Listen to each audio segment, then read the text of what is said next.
When we imagine people living in caves and hunting their own food, we see that as barbaric. When we imagine life without electricity or an indoor toilet, we think, how could you possibly live like that? And for some people today, just going 10 minutes without Wi-Fi and a latte is considered the realm of the savage. As society moves on and progresses, it brings us to new technological heights. It reduces our exposure to harmful things, and it offers more equality for previously repressed people. But as it does so, this progress illuminates the backwards nature of our former selves. So with that in mind, we're going to take a look at the possibilities of the future in a whole new light by considering the aspects of today's society that will be considered inhumane, immoral, or just plain stupid in the future.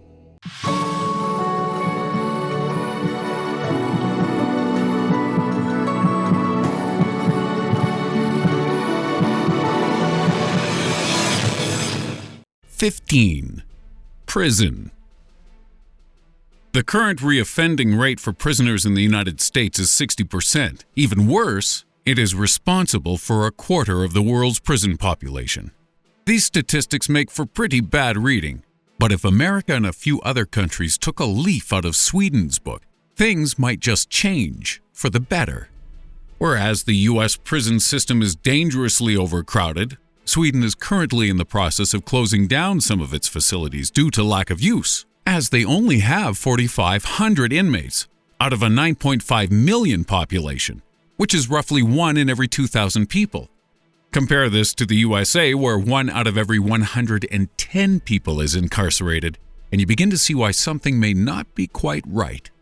The purpose of law should not be to create some crazy politician's idea of society, nor should it be to exact revenge. And, in a bizarre sense, it should not even compensate victims. The sole purpose of law should be to reduce crime. And if prison systems are doing the opposite of that, then something has to change. When our hospitals were making people sick due to the infections they caught, did we just carry on, cross our fingers, and hope for the best? No! We altered our working practices, policies, and procedures. So is the challenge now to reform our prisons, creating an environment more conducive to the rehabilitation of human beings. Unfortunately, the policy of most governments today is to throw criminals into a locked room with other bad guys and make them promise to be good once they come out. In Sweden, they treat their prisoners with respect, attempting to understand why that person did what they did, regardless if they were busted for smoking reefer or the most heinous of acts against humanity. They're all treated the same. And the result? Sweden has a 40% reoffending rate. So Sweden wins. The question is, will this lower crime long term? Will the future see all of humanity adopting this humane strategy? Will we begin to take a closer look at the psychology of criminals, their mental state, and other crucial factors such as race and poverty? Once you start treating humans like animals, they behave accordingly. But if prisons can change and become a place where people positively transform their lives, maybe, just maybe, we can be saved from another crappy reboot of Prison Break. And isn't that the real victory humanity needs right now? 14. War. At some point in human history, war will be eradicated, either due to technology, a sufficiently enlightened and advanced society, or a race of space hippies who come along and put flowers in our plasma rifles. This utopian civilization is obviously not going to occur for millennia, but war as we know it, that's already an outdated concept. When we think of conflict today, we consider the brutal trench warfare of the First World War and the decades of conflict in Vietnam, Iraq, and Afghanistan. We think of millions of human boots on the ground, man-operated vehicles, and humans taking the lead in orchestrating missions designed to make tiny gains in land and infrastructure. But all of that is about to change, and we'll see such wars as archaic and foolish, because the next major conflict is likely to be extremely fast and extremely lethal. Albert Einstein predicted this with his famous quote, "I know not with what weapons World War III will be fought, but World War IV will be fought with sticks and stones." Now, the problem with this statement is that it simply hasn't come true and it likely won't, as Einstein imagined a future where weapons became more powerful and spectacular than anything we have today. Earth-destroying nukes are, of course, still a major threat to society. But because the launch of one certainly means the launch of hundreds, the prospect of mutually assured destruction has kind of put people off the idea of turning their foes into an irradiated puddle of goop.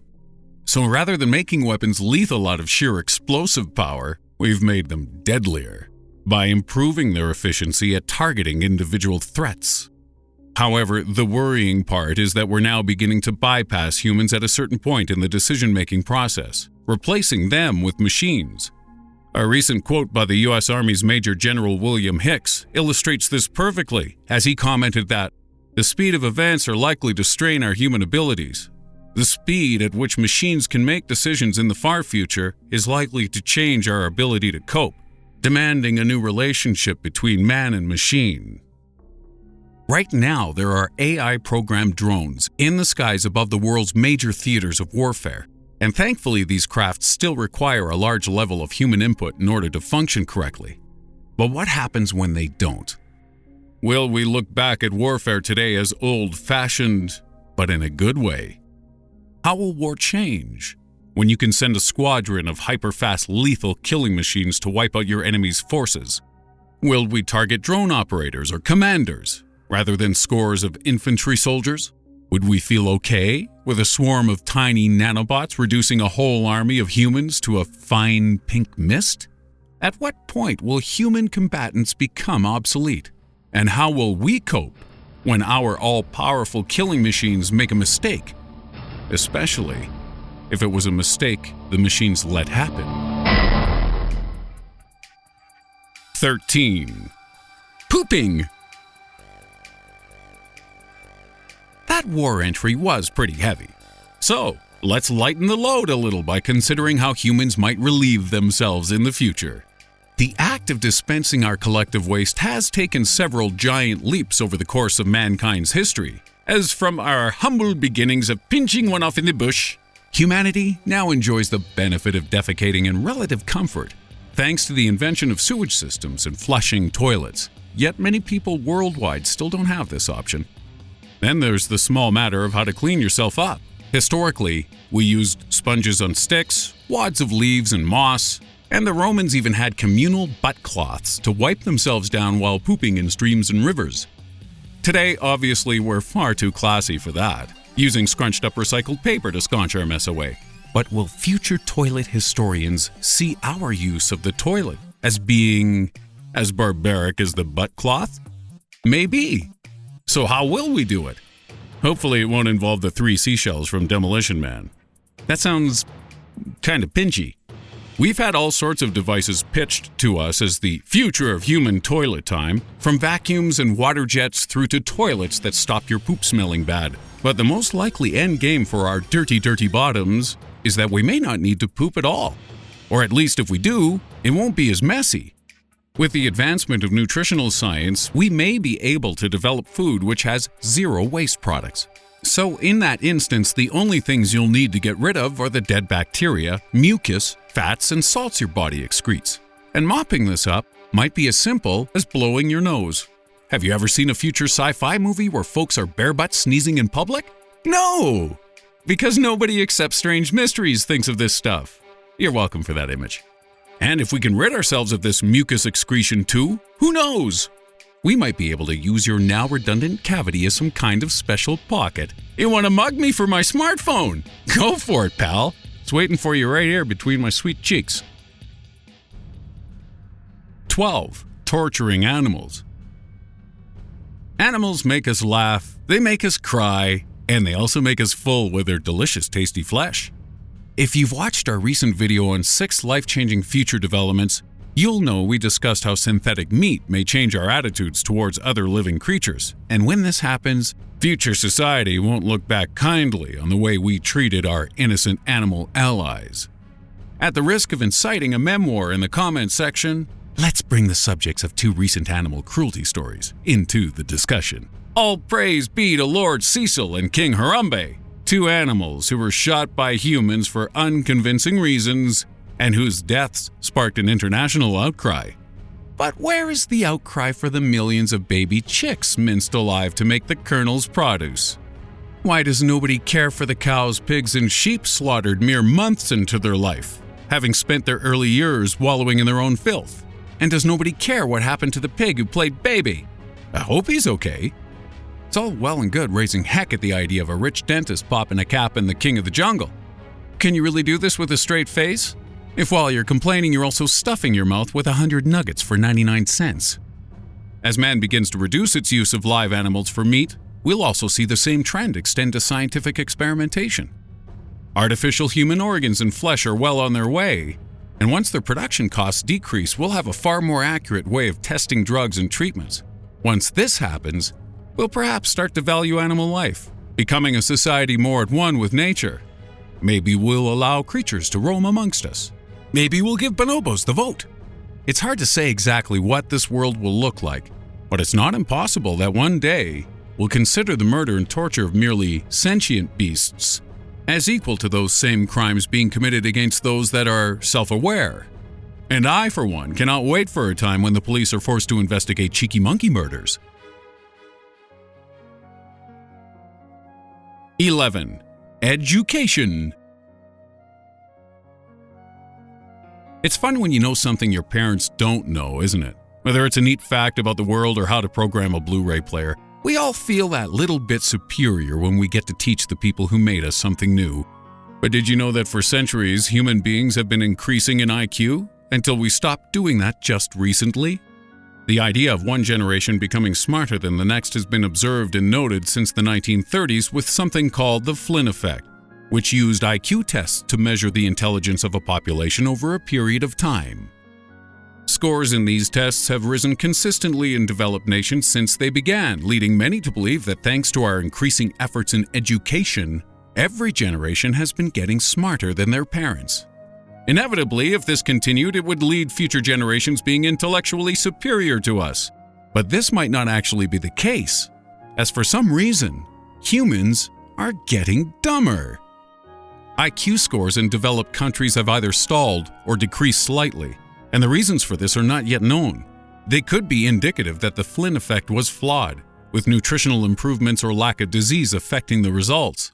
Or alternatively, it could be that we've hit a natural barrier for improving human intelligence using our existing educational methods. James Flynn himself believes this to be the case, especially as our current educational systems seem to have a habit of teaching children to memorize answers to a test. Many have called for a reorganization of the school system, as they believe it has now outlived its usefulness. But whatever method we replace it with, hopefully we'll figure it out soon, before we get too stupid to remember what speaky word learn do. 10. Fossil fuels. Let's face it, folks, this one is so obvious and easy, we're only going to give it 2 script paragraphs. Our children, grandchildren, and great-grandchildren will judge us to high HE double hockey sticks for all the random stuff we burn just to keep our butts warm. We've had viable alternatives to oil, gas, and coal for decades now. Yet we still persist in ruining the planet and fighting wars in order to continue our love-in with fossil fuels. Just let it go, folks. Fossil fuels don't love us back. They're so bad for us. All our friends said so, but we didn't listen. The sun loves us, though. It's always loved us. So isn't it time to take our giant ball of hot life-giving gas out of the friend zone? Nuclear power, solar energy, tiny hamsters in wheels. Literally anything would be better than the over-reliance we currently have on ancient dinosaur mush dug out of the ground. If we don't change things soon, we're going to seem as retrospectively dumb as those people in the 50s who smoked cigarettes thinking it was good for them, or those girls who'd put mercury in their eyes to give them a sparkling shine. Is that what you want, folks? Do you want to look stupid in front of future people with their hover shorts and orgasm rays? I certainly don't. So let's get our asses in gear. Oh, speaking of asses. 9. Sex. Things could go either one of 2 ways here. Either we're going to get a whole lot freakier with a bunch of new gadgets enabling us to get down and dirty in new and depraved ways, or we'll turn into a race of complete germaphobes afraid of touching each other. The first option is clearly the more tantalizing prospect, and it leads to a future where people will see our society as being as sexually repressed as those who came before us, if you'll pardon the pun. 100 years ago, those conservative old wimps were shocked at the sight of a woman's ankles during foreplay, but today, we enjoy all manner of insertion, extraction, and elaborate activities while we make love. But let's not pat ourselves on the back with a diamond-studded leather paddle, because there are many aspects of human sexuality which still remain firmly in the closet. Just think, masturbating was widely considered a sin until very recently in human history, and the female orgasm was only acknowledged in the 1960s, with some folks to this day still figuring out how to achieve one.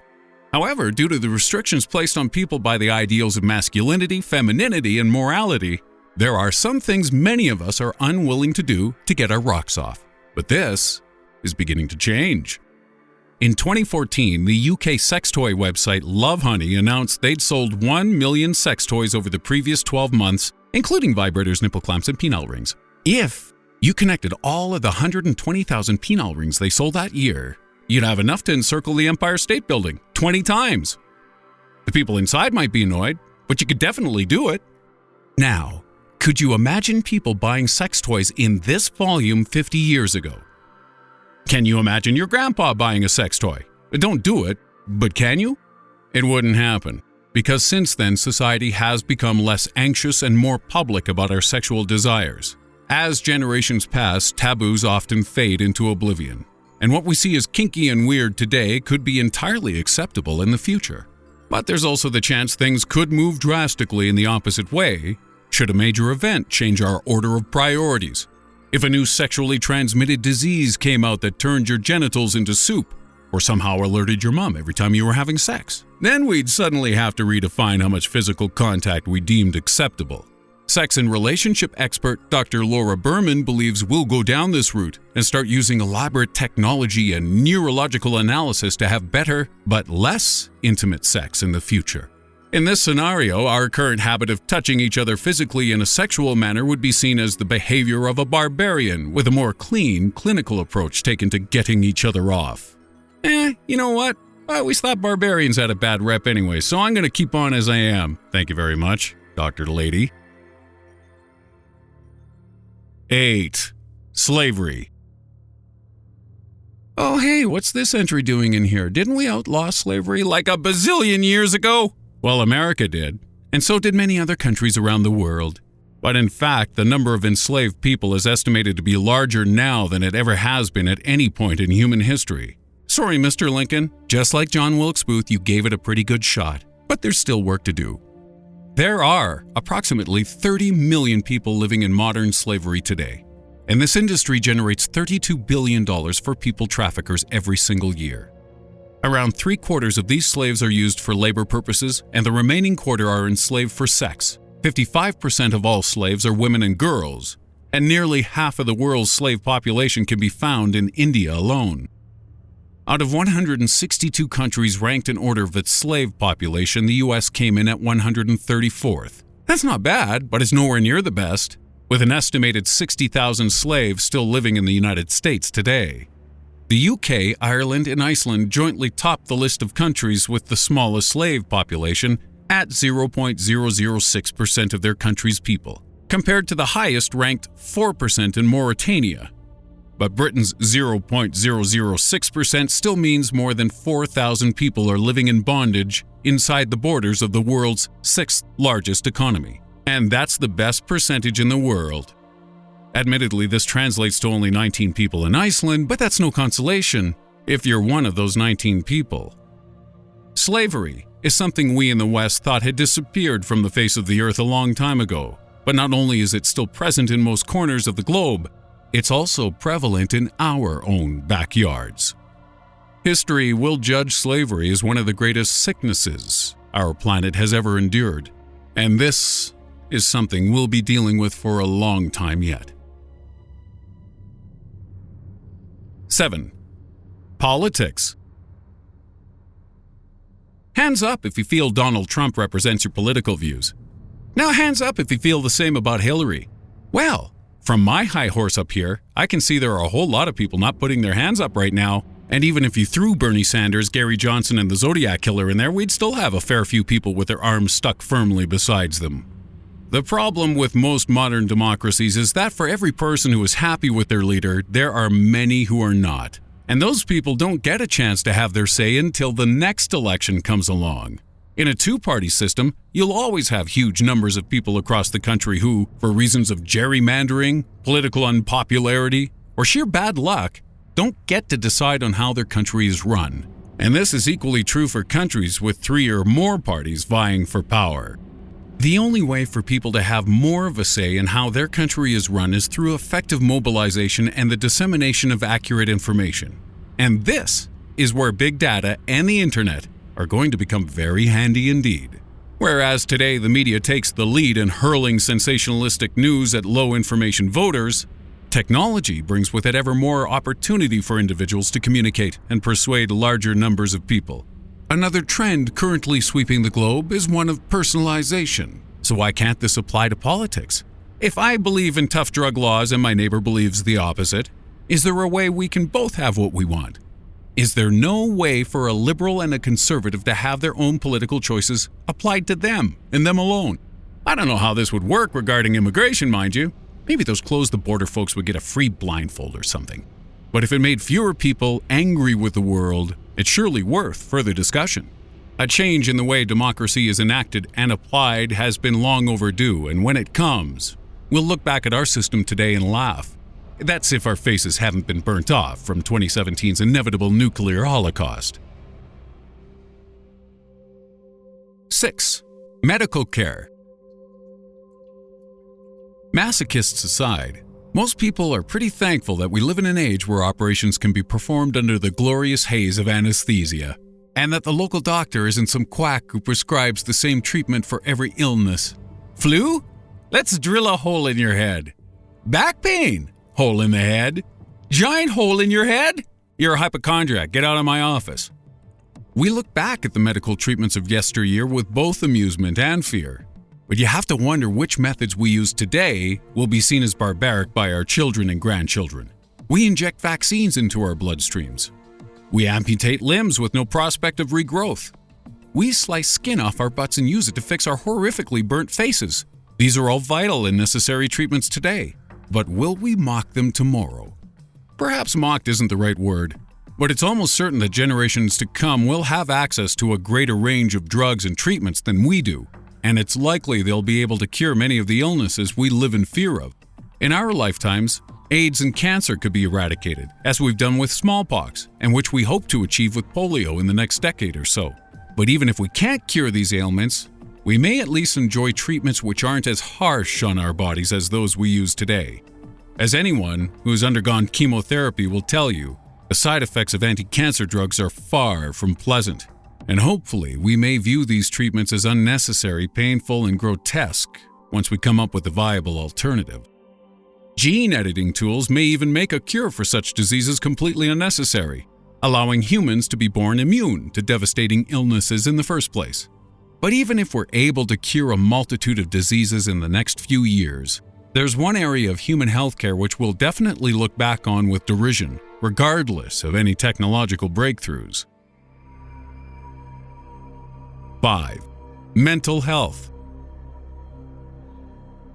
Retards, spastics, crazy people, psychos. These are just some of the pejorative terms we use to describe those with mental health conditions today. There's no doubt at all that these words will depart the realm of acceptability in the near future. But in the far future, when we understand more about the human mind, we may start to question why it took us so long to start taking mental health seriously. Depression is now the world's second biggest cause of disability.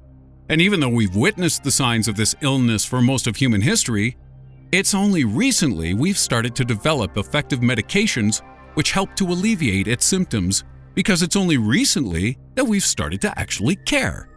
Thankfully, we're beginning to improve on the existing medications and cognitive behavioral treatments offered now. But in the years to come, we also hope to develop an understanding of psychiatric disorders at a molecular level, gaining even greater insight into why certain conditions occur and what we can do to better treat them. Gradually, mental wellness will attain parity with physical health, and humans will be encouraged to take care of their mind as much as we do our physical bodies. We already know that isolation from human contact, weather changes, diet, physical exercise, and sleep patterns all affect your mental stability. But we don't do a great deal to alleviate these problems. We laugh at those who spend all day eating Doritos in front of the TV, but our ancestors might similarly mock us for how little we exercise our minds. If this kind of societal change does occur, we might start to be more empathetic of those who lash out or don't fit in because of their mental difficulties. Furthermore, we may also wonder if what we perceive as conditions or difficulties are something we should even cure at all. For example, there are many today who advocate for autism to be reclassified not as an illness, but as a distinct type of personality, one whose actions and reactions are entirely valid and not in need of treatment. It's an interesting idea, as although there are many obvious difficulties faced by autistic people, who is it to say what we should define as normal? Will it be seen as wrong to attempt to fix people with autism or other such issues, in the same way we see it as wrong to attempt to cure a gay person today? Many human behaviors have been derided as mental illness in the past. When black slaves ran away from their white masters, it was defined as drapetomania, and the act of masturbating was considered so serious a disease in Victorian times that it warranted the surgical removal of a woman's clitoris. That's irony. Victorian people all acting like they enjoy having a large stick up their ass. The definition of what constitutes a working human mind and a stable personality will almost certainly change once we understand more, and when it does, perhaps we'll be in a better position to judge who needs treatment and who does not. Few would argue that we shouldn't attempt to cure the minds of rapists, murderers, and people who like country music. But as for more complex issues, it's difficult to say who we'll deem it appropriate to treat in the future. However, what we can be certain of is that our current efforts in dealing with mental health will be considered brutal compared to the more insightful treatments that shall come to pass. 4. Inequality. Race, gender, sex. We humans sure do love to categorize, brutalize, and say mean things about people who are specifically different in meaningless ways. Nobody can argue that huge steps haven't been taken to help alleviate the effects of racism, sexism, and homophobia over the last century. But equally, it's hard to argue that this work is by any means finished. Black people still make up huge amounts of the prison population. Women still earn far less than men. And the idea that gay men dress well is just offensive. My friend Daniel is gay, and he looks like crap 7 days a week, 365 days a year. Picking apart several millennia of inequality is a pretty tough job, and it's going to take some time. But in addition to the various isms we know about, what others might make themselves known in our lifetime? Will there be a bigger fight against ageism, with a longer living, more active elderly population? Is it possible we'll even start to see stupid people as a repressed area of society? That may sound like a joke, but hear me out on this one. Intelligence and education are both affected by factors such as wealth, geography, your parents' influence, and your biological makeup, amongst other things. These are all the things a child cannot possibly influence. So, what will we do in the future to help those who had a bad start in life? Will we continue to mock them for things they could never hope to change? Or do we offer them a way out, an escape from ignorance, and a chance to make something better of themselves? Yes. It's funny when Kenny at the back of the class won't stop pushing crayons up his butt. But he's going to be the one on a crummy job later in life, he's going to be the one more likely to commit a crime, and he's going to be the one you're complaining about supporting on welfare when he loses his job for pushing even more crayons up his butt. Kenny is never going to stop doing the crayon thing. That's just how he likes to relax. But if he'd been given the chance to learn and play a bigger part of society even after he failed the first time, that's something we'd all benefit from. And this mantra applies to everyone, whether they've been disadvantaged because of their color of their skin, their gender, or who they like to bump uglies with. It all comes down to the same thing: giving people a chance to do what others take for granted. Society is slowly starting to allow more and more people to join in the party. And if future generations look down on us for our lack of inequality, I guess it's a good thing, as it'll mean progress will have been made. 3. Entertainment. Ever watch a TV show from your parents' childhood and wonder, how the heck did you guys get away with this?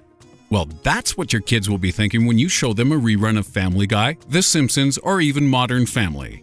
Because however woke we may believe we are today, the natural progression of society directs towards more understanding and fewer jokes at the expense of those who are different or marginalized.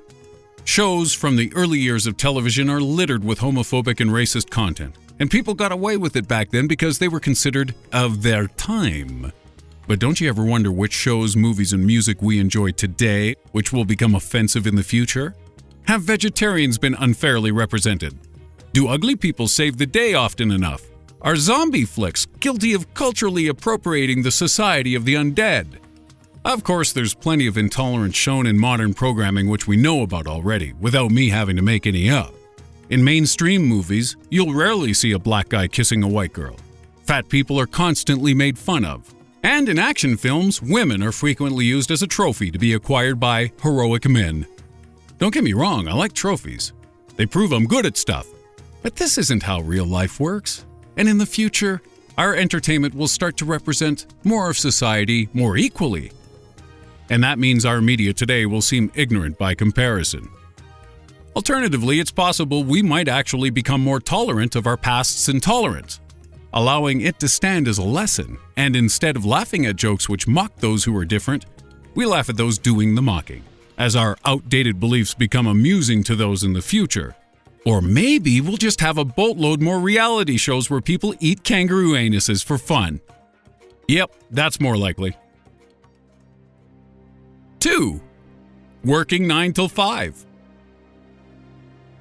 Dolly Parton truly was a pioneer ahead of her time, as way back in 1980 she most famously exclaimed, "Working 9 till 5. What a way to make a living!"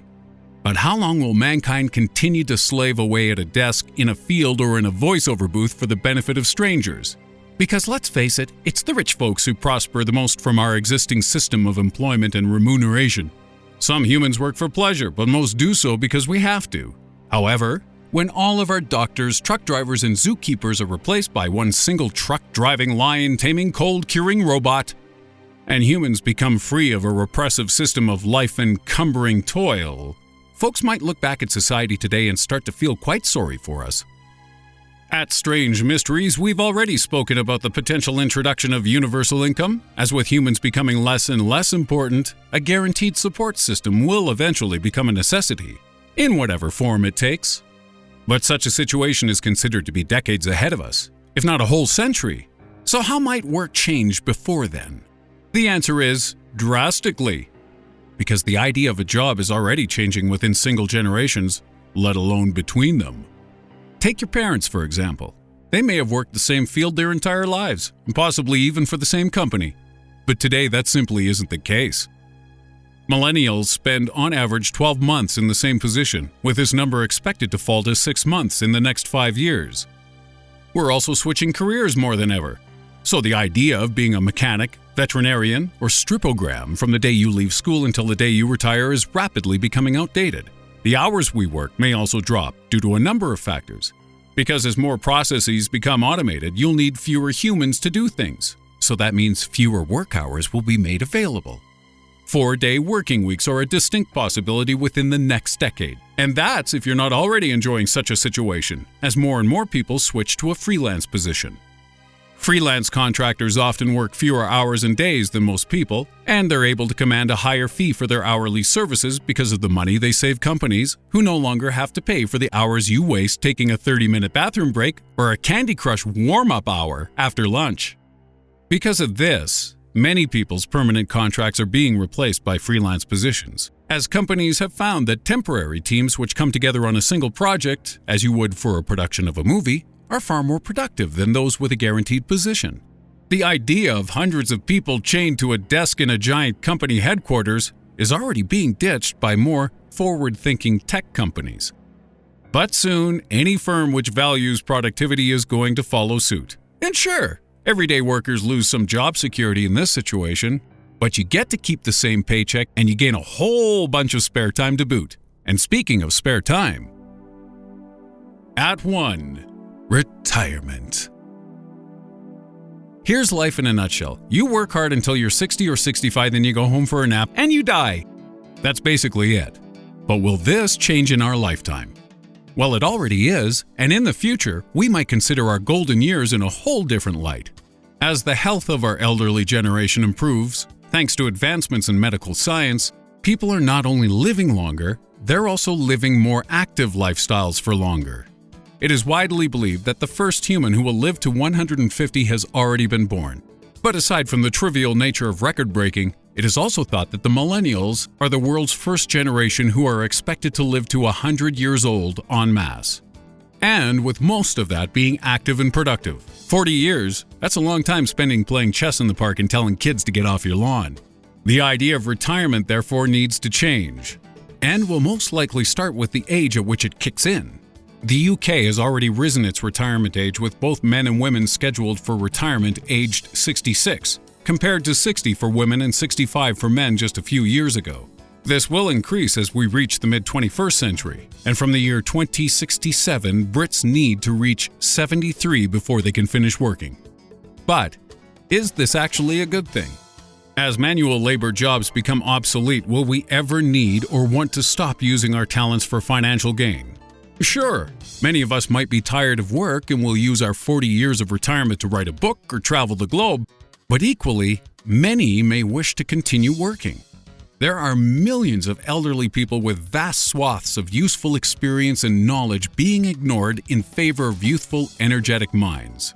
But in the future, we may see the idea of dismissing the contributions of the elderly as short-sighted and cruel. We have access to a huge database of information via the internet, yet we rarely tap into the equally useful knowledge stored in the minds of people who have seen the world, run industries, and enjoyed life. Today, society stops listening to people as soon as they accumulate weird crumbs around their mouths and start making mildly racist remarks over the dinner table. But half a century from now, as those beyond 60 become even healthier, we might take the opinions of our elders a bit more seriously.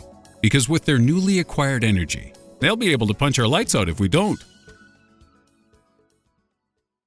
So that's another one of our super long investigations. Did you like it? If so, tell us in the comments section, and we might make more. Also, what will you do with your 40 years of free time once you're a healthy, energetic old geezer? As long as it's clean, feel free to let us know that in the comments section too. But if it's dirty, just tell us in a private message.